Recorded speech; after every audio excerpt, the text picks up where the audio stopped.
Ang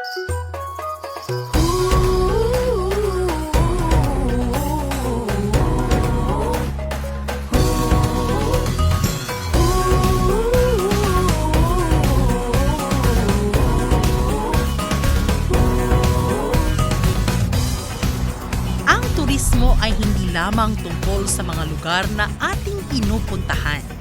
Ito ay tungkol sa mga tao, kultura, kalikasan, at mga kwentong nagbibigay buhay sa ating komunidad.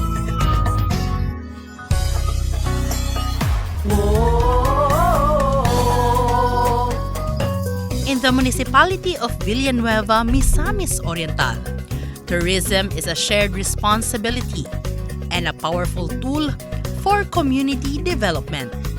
With this vision, Villanueva transformed its Tourism Week celebration by integrating it with Civil Service Month, a unique approach that brought together public servants, stakeholders, and residents in one meaningful celebration of service, unity, and tourism. Atok, liwanag ng turismong Pilipino, lalabay sa kaunlaran ng bawat bayan. Hindi lamang ito isang selebrasyon, kundi isang panawagan para sa bawat Villanuevanon na maging bahagi ng pagpapaunlad ng turismo. Sa buong mundo. The celebration aligned with the purpose of National Tourism Week by promoting tourism as a catalyst for local development, cultural appreciation, environmental responsibility, and community pride. It emphasizes that tourism is not the responsibility of one office alone. It is a collective commitment of the entire community.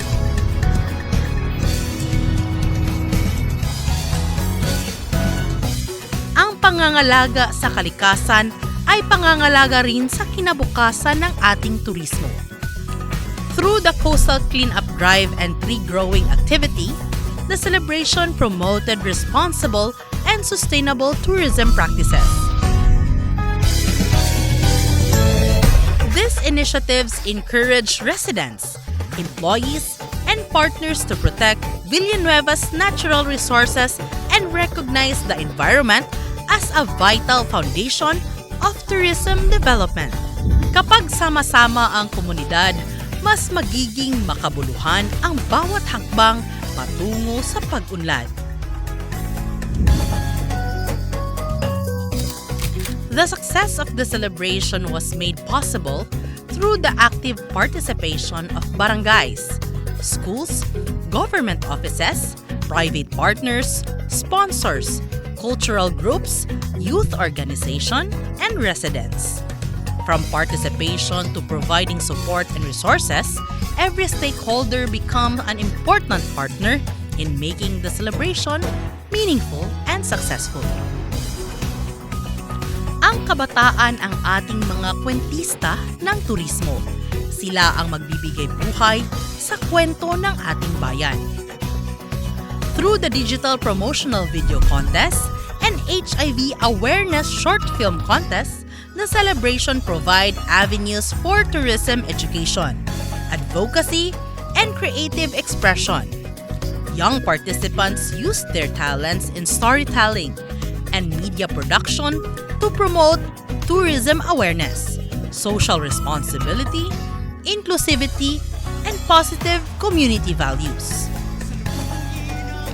Sa bawat awit, sayaw at pagtatanghal, ipinakita natin na ang kultura ay buhay, patuloy na umuunlad, at patuloy na nag-uugnay sa mga tao.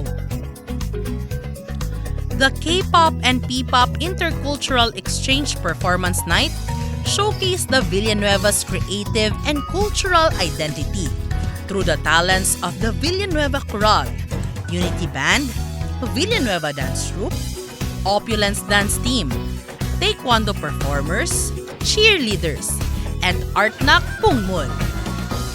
The event became a celebration of diversity, youth empowerment, and the power of arts and culture in tourism.